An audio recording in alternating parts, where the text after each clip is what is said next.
Hello again, and welcome back to another vlog review. Today, I'll be talking about the new sci-fi movie starring our favorite space case, Tom Cruise. This is Oblivion. If you liked the plot of Moon, the effects of Tron Legacy, and the pacing of 2001, A Space Odyssey, then you will like this movie. In the future, a war with an invading alien species has left the Earth nearly uninhabitable. Humanity has abandoned the planet to live in space, using massive ocean-draining power plants to fuel the space station above.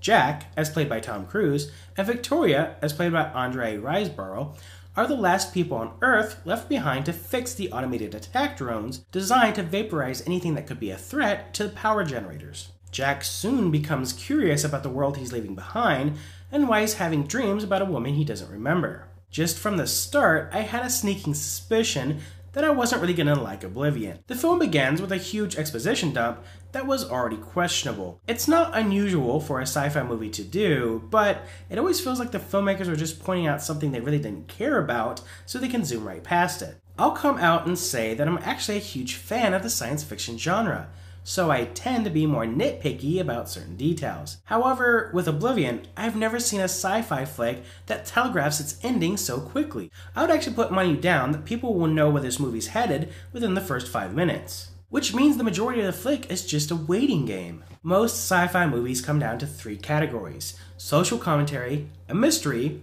or an action movie.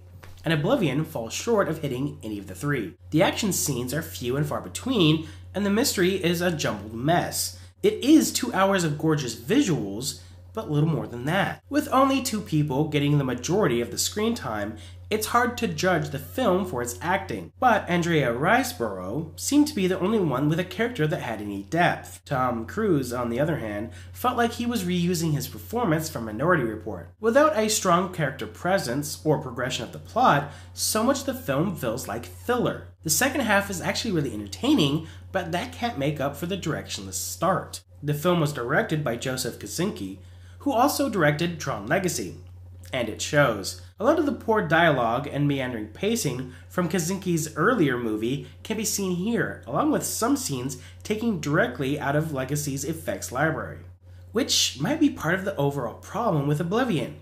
It feels like it has no soul of its own. It throws in numerous ideas featured in other, better science fiction flicks for no other reason than to try and convince the audience that it's deeper than it actually is. The film has some surprise twists to fuel the weak mystery that the exposition in the beginning already broke, but the twists are little more than spotlights on all the inconsistencies and laughable plot holes.